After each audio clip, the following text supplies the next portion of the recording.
എല്ലാ വിദ്യാർത്ഥികൾക്കും പുതിയൊരു വീഡിയോയിലേക്ക് സ്വാഗതം. ഈ വർഷത്തെ SSLC പരീക്ഷ നടന്നുകൊണ്ടിരിക്കുകയാണ്. വിദ്യാർത്ഥികൾക്ക് ഇന്നത്തെ പരീക്ഷ ഒന്നാം ഭാഷയുടെ പാർട്ട് 2 ആയിട്ടുള്ള മലയാളം അല്ലെങ്കിൽ തമിഴ് അല്ലെങ്കിൽ കന്നഡ, സ്പെഷ്യൽ ഇംഗ്ലീഷ്, അതുപോലെ ഫിഷറീസ് ടെക്നിക്കൽ സ്കൂളുകൾക്ക് ഫിഷറീസ് സയൻസ്, അതുപോലെ അറബിക് സ്കൂളുകൾക്ക് അറബിക് ഓറിയൻ്റൽ 2ാം പേപ്പർ, അതുപോലെ സംസ്കൃതം സ്കൂളുകൾക്ക് സംസ്കൃതം ഓറിയൻ്റൽ 2ാം പേപ്പർ എന്നിവയായിരുന്നു ഇന്നത്തെ പരീക്ഷ ഉണ്ടായിരുന്നത്.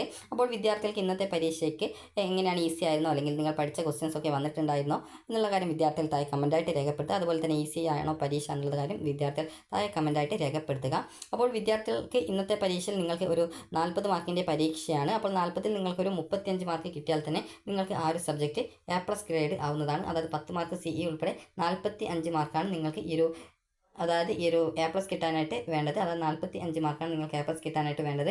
അതുപോലെ തന്നെ ജസ്റ്റ് ജയിക്കുന്നതിനായിട്ട് നിങ്ങൾക്ക് വേണ്ട മാർക്ക് എന്ന് പറയുന്നത് ഒന്നുകിൽ അതായത് 5 മാർക്ക് കിട്ടിക്കഴിഞ്ഞാൽ നിങ്ങൾക്ക് 10 മാർക്ക് CE ഉൾപ്പെടെ ടോട്ടൽ 15 കിട്ടും. അതായത് ആകെ മാർക്കിൻ്റെ 30% മാർക്ക് വേണം എന്നുള്ളതാണ് നിബന്ധനയായിട്ട് പറഞ്ഞിട്ടുള്ളത്. അപ്പോൾ 15 മാർക്ക് കിട്ടിക്കഴിഞ്ഞാൽ നിങ്ങൾ ജയിക്കും. അപ്പോൾ നിങ്ങൾ കൂടുതൽ മാർക്ക് നേടുന്ന രീതിയിൽ പരീക്ഷ എഴുതിയിട്ടുണ്ടാകുമെന്ന് കരുതുന്നു. അപ്പോൾ കാരണം ഈ ഒരു ഗ്രേഡ് 15 എന്ന് പറയുമ്പോൾ അത് D+ ഗ്രേഡ് ആണ്. അപ്പോൾ അതുകൊണ്ട് തന്നെ നിങ്ങൾ ഇനിയുള്ള പരീക്ഷകൾക്കൊക്കെ നന്നായിട്ട് പഠിക്കാനായിട്ട് ശ്രദ്ധിക്കുക.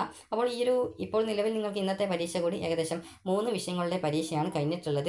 അപ്പോൾ 3 വിഷയങ്ങളുടെ പരീക്ഷ കഴിഞ്ഞിട്ടുണ്ട്. ഇനി ബാക്കിയുള്ള പരീക്ഷകളാണുള്ളത്. അപ്പോൾ ഇനി നിങ്ങൾക്ക് ഈ ഒരു 10-ാം തീയതി, അത് മാർച്ച് 10-ാം തീയതി തിങ്കളാഴ്ചയാണ് ഇനിയുള്ള പരീക്ഷ. രാവിലെ 9:30 മുതൽ 12:15 വരെയാണ്. സോഷ്യൽ സയൻസ് ആണ് തിങ്കളാഴ്ചത്തെ പരീക്ഷയായിട്ടുള്ളത്. അപ്പോൾ 80 മാർക്കിൻ്റെ ക്വസ്റ്റ്യൻസിൻ്റെ പരീക്ഷയാണ്. അതായത് 80 മാർക്കിലാണ് ഈ ഒരു എക്സാം നടത്തുന്നത്. അപ്പോൾ രാവിലെ 9 മണിക്ക് തന്നെ വിദ്യാർത്ഥികൾ നേരത്തെ സ്കൂളിൽ എത്താനായിട്ട് ശ്രദ്ധിക്കുക. 2.5 മണിക്കൂറാണ് പരീക്ഷയുള്ളത്.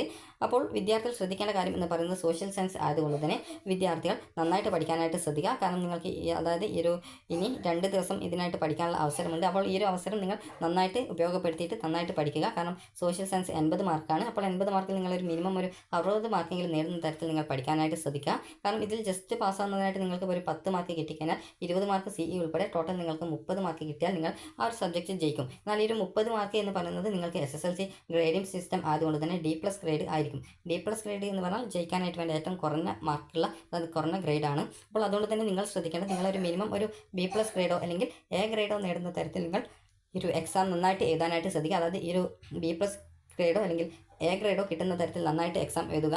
കാരണം നിങ്ങൾക്ക് പിന്നീട് ഈ ഒരു അഡ്മിഷൻ +1 അഡ്മിഷൻ അതല്ലെങ്കിൽ ITI അല്ലെങ്കിൽ പോളിടെക്നിക് ഇതുപോലെ വിവിധ കാര്യങ്ങൾക്കുള്ള ഈ ഒരു അഡ്മിഷൻ പ്രോസസ്സ് നോക്കുന്ന സമയത്ത് കൂടുതൽ ഗ്രേഡ് ഉള്ളവർക്കായിരിക്കും മുൻഗണന കിട്ടുക. അപ്പോൾ നിങ്ങൾക്ക് കൂടുതൽ മാർക്ക് കിട്ടിയിട്ടില്ല എങ്കിൽ അതായത് ഇപ്പോൾ നിങ്ങൾ നേടിയിട്ടില്ലെങ്കിൽ അത് പിന്നീട് നിങ്ങൾക്കൊരു ബുദ്ധിമുട്ട് ആക്കും. അപ്പോൾ അതുകൊണ്ട് തന്നെ നിങ്ങൾ ശ്രദ്ധിക്കേണ്ടത് നിങ്ങൾക്കറിയാവുന്ന എല്ലാ ക്വസ്റ്റ്യൻസിൻ്റെയും ആ ഒരു ആൻസർ എഴുതാനായിട്ട് ശ്രദ്ധിക്കുക. അതായത് എല്ലാ ക്വസ്റ്റ്യൻസും അറ്റൻഡ് ചെയ്യാനായിട്ട് ശ്രദ്ധിക്കുക. അതുപോലെ തന്നെ കൂടുതൽ മാർക്ക് കിട്ടുന്ന രീതിയിൽ നന്നായിട്ട് എക്സാം എഴുതുക. അതുപോലെ കഴിഞ്ഞ പരീക്ഷയെക്കുറിച്ച് പ്രത്യേകിച്ച് ടെൻഷൻ പഠിക്കേണ്ട യാതൊരുവിധ ആവശ്യമില്ല.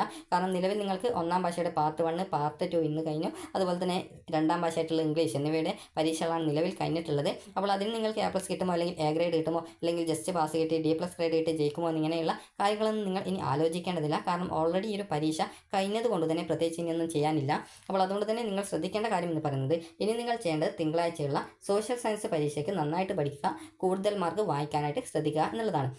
അപ്പോൾ ഈ ഒരു 80 മാർക്കിൻ്റെ പരീക്ഷയിൽ നിങ്ങൾക്കൊരു 70 മാർക്ക് കിട്ടുകയും CE മാർക്ക് 20 ഫുള്ള് കിട്ടിയിട്ടുണ്ടെങ്കിൽ നിങ്ങൾക്ക് 90 മാർക്ക് കിട്ടും. ഈ 90 കിട്ടിക്കഴിഞ്ഞാൽ അത് A+ ഗ്രേഡ് ആയിരിക്കുന്നതാണ്. അതായത് ഈ 90 മാർക്ക് കിട്ടിക്കഴിഞ്ഞാൽ നിങ്ങൾക്കതൊരു A+ ഗ്രേഡ് ആയിരിക്കും. അപ്പോൾ അതുകൊണ്ട് തന്നെ നിങ്ങൾ ശ്രദ്ധിക്കേണ്ട കാര്യം എന്ന് പറയുന്നത് നിങ്ങളെക്കൊണ്ട് പറ്റുന്ന രീതിയിൽ മാക്സിമം മാർക്ക് വാങ്ങിക്കാനായിട്ട് ശ്രദ്ധിക്കുക. 80 മാർക്കിൻ്റെ പരീക്ഷയാണെങ്കിൽ അതിലൊരു 60 മാർക്കെങ്കിലും മിനിമം നിങ്ങൾ നേടാനായിട്ട് ശ്രദ്ധിക്കുക. അതുപോലെ തന്നെ ഇന്നത്തെ പരീക്ഷ നിങ്ങൾക്ക് ഏത് ഗ്രേഡ് കിട്ടാനാണ് സാധ്യത എന്നുള്ളത് പല വിദ്യാർത്ഥികളും ചോദിക്കുന്ന കാര്യമാണ്. അപ്പോൾ അത് നമുക്ക് ജസ്റ്റ് ഒന്ന് നോക്കാം. അപ്പോൾ ഇന്നത്തെ പരീക്ഷ എന്ന് പറയുന്നത് ഈ ഒരു ഒന്നാം ഭാഷയുടെ പാർട്ട് 2 ആയിരുന്നു. അപ്പോൾ നിങ്ങൾക്ക് എത്ര മാർക്ക് കിട്ടും, അതായത് ഈ ഒരു എഴുത്ത് പരീക്ഷയിൽ നിങ്ങളൊരു ജസ്റ്റ് ഒന്ന് കാൽക്കുലേറ്റ് ചെയ്യുന്ന സമയത്ത് നിങ്ങൾക്കൊരു ഇത്ര മാർക്ക് കിട്ടും എന്നുള്ളൊരു പ്രതീക്ഷ ഉണ്ടാവും. അപ്പോൾ നിങ്ങൾ ചെയ്യേണ്ട കാര്യം എന്ന് പറയുന്നത് നിങ്ങൾക്ക് എത്ര മാർക്ക് കിട്ടാനാണ് സാധ്യത അതിനോടൊപ്പം 10 മാർക്ക് കൂട്ടുക. 10 മാർക്ക് കൂട്ടിയിട്ട് നിങ്ങൾക്ക് ഏത് റേഞ്ചിലാണ് നിങ്ങളുടെ മാർക്ക് വരുന്നത് അതിൻ്റെ നേരെയുള്ള ഗ്രേഡായിരിക്കും നിങ്ങൾക്ക് കിട്ടാനുള്ള സാധ്യത.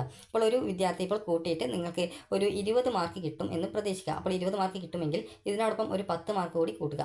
10 മാർക്ക് കൂട്ടുന്ന സമയത്ത് ടോട്ടൽ 30 മാർക്ക് കിട്ടും. അപ്പോൾ ഈ ഒരു 30 മാർക്ക് ഈ ഒരു റേഞ്ചിൽ എവിടെയാണ് വരുന്നത് എന്ന് നോക്കാം. ഇവിടെ നിങ്ങൾക്ക് നോക്കുന്ന സമയത്ത് 30 മുതൽ 34 വരെ എന്ന് പറഞ്ഞുകൊണ്ട് കൊടുത്തിട്ടുണ്ട്. അപ്പോൾ അവിടെ നോക്കുന്ന സമയത്ത് B ഗ്രേഡ് കിട്ടാനാണ് സാധ്യത. അപ്പോൾ ഈ ഒരു രീതിയിൽ നിങ്ങൾക്ക് ഏത് മാർക്ക് കിട്ടാനാണ് സാധ്യത എന്നുള്ളത് കൃത്യമായിട്ട് മനസ്സിലാക്കാവുന്നതാണ്. അതായത് ആദ്യം ചെയ്യേണ്ടത് ഈ ഒരു ലിസ്റ്റ് നിങ്ങൾ നോക്കുക. അതുപോലെ നിങ്ങൾക്ക് എത്ര മാർക്ക് കിട്ടാനാണ് സാധ്യത എന്നുള്ള കാര്യം നിങ്ങൾ ജസ്റ്റ് ഒന്ന് കാൽക്കുലേറ്റ് ചെയ്തിട്ടുണ്ടാകും. അപ്പോൾ അങ്ങനെ കിട്ടിയിട്ടുള്ള ആ ഒരു മാർക്ക് നിങ്ങൾ അതായത് ഇപ്പോൾ ഒരു ഉദാഹരണം പറയുകയാണെങ്കിൽ അതൊരു 30 മാർക്കാണെങ്കിൽ ഇതിനോടൊപ്പം 10 മാർക്ക് കൂട്ടുക. 10 മാർക്ക് കൂട്ടുന്ന സമയത്ത് അത് അത് 40 മാർക്കായിരിക്കും. അങ്ങനെ 40 മാർക്ക് ഈ ഒരു ലിസ്റ്റിൽ എവിടെയാണ് വരുന്നത് എന്ന് നോക്കുക. അപ്പോൾ ഇവിടെ 40 മുതൽ 44 വരെ എന്ന് കൊടുത്തിട്ടുണ്ട്. അപ്പോൾ അവിടെ നോക്കുന്ന സമയത്ത് എ ഗ്രേഡാണ്. ഈ ഒരു രീതിയിൽ നിങ്ങൾക്ക് ഏത് മാർക്കാണ് എന്നുള്ളത്, അതായത് ഏത് ഗ്രേഡ് കിട്ടും എന്നുള്ളത് നോക്കാം. ജസ്റ്റ് ഒരു ഉദാഹരണം ഇനി ഒന്നുകൂടി നോക്കാം. ഇപ്പോൾ ഒരു വിദ്യാർത്ഥിക്ക് ഇപ്പോൾ 33 കിട്ടിയ മാർക്ക് എന്ന് കരുതുക. ടോട്ടൽ കാൽക്കുലേറ്റ് ചെയ്ത സമയത്ത് അപ്പോൾ ഇതിനോടൊപ്പം 10 മാർക്ക് കൂട്ടുക. 10 മാർക്ക് കൂട്ടിക്കഴിഞ്ഞാൽ 43 മാർക്ക് കിട്ടും. അപ്പോൾ 43 കിട്ടിക്കഴിഞ്ഞാൽ ഇതിൽ ഏത് റേഞ്ചിലാണ് വരിക എന്ന് നോക്കുക. അപ്പോൾ നോക്കുന്ന സമയത്ത് നിങ്ങൾക്ക് ഒരു 43 എന്ന് പറയുന്നത് 40ൻ്റെയും 44ൻ്റെയും ഇടയിലായിട്ടാണ് വരുന്നത്. അപ്പോൾ അവിടെ നോക്കുന്ന സമയത്ത് എ ഗ്രേഡാണ് കിട്ടുക. ഈ ഒരു രീതിയിൽ നിങ്ങൾക്ക് ഏത് ഗ്രേഡ് കിട്ടാനാണ് സാധ്യത എന്നുള്ളത് കൃത്യമായിട്ട് മനസ്സിലാക്കാവുന്നതാണ്. അപ്പോൾ വിദ്യാർത്ഥികൾക്ക് ഈ ഒരു വീഡിയോ ഉപകാരപ്രദമായിട്ടുണ്ടെങ്കിൽ ലൈക്ക് ചെയ്യുക, ഷെയർ ചെയ്യുക. അതുപോലെ തന്നെ ഇനിയുള്ള പരീക്ഷകൾക്ക് വിദ്യാർത്ഥികൾ നന്നായിട്ട് പഠിച്ച് കൂടുതൽ മാർക്ക് വാങ്ങിക്കുക. അപ്പോൾ തിങ്കളാഴ്ച സോഷ്യൽ സയൻസ് ആണ്. അപ്പോൾ നന്നായിട്ട് പഠിച്ച് 80ൽ ഒരു 60 മാർക്കെങ്കിലും കിട്ടുന്ന രീതിയിൽ നന്നായിട്ട് മാർക്ക് വാങ്ങിക്കാനായിട്ട് ശ്രദ്ധിക്കുക. ഒട്ടും ടെൻഷനൊന്നും അടിക്കേണ്ട യാതൊരുവിധ ആവശ്യവുമില്ല. അപ്പോൾ വിദ്യാർത്ഥികൾക്ക് ഈ ഒരു വീഡിയോ ഉപകാരപ്രദമായിട്ടുണ്ടെങ്കിൽ ലൈക്ക് ചെയ്യുക, ഷെയർ ചെയ്യുക. Thank you for watching.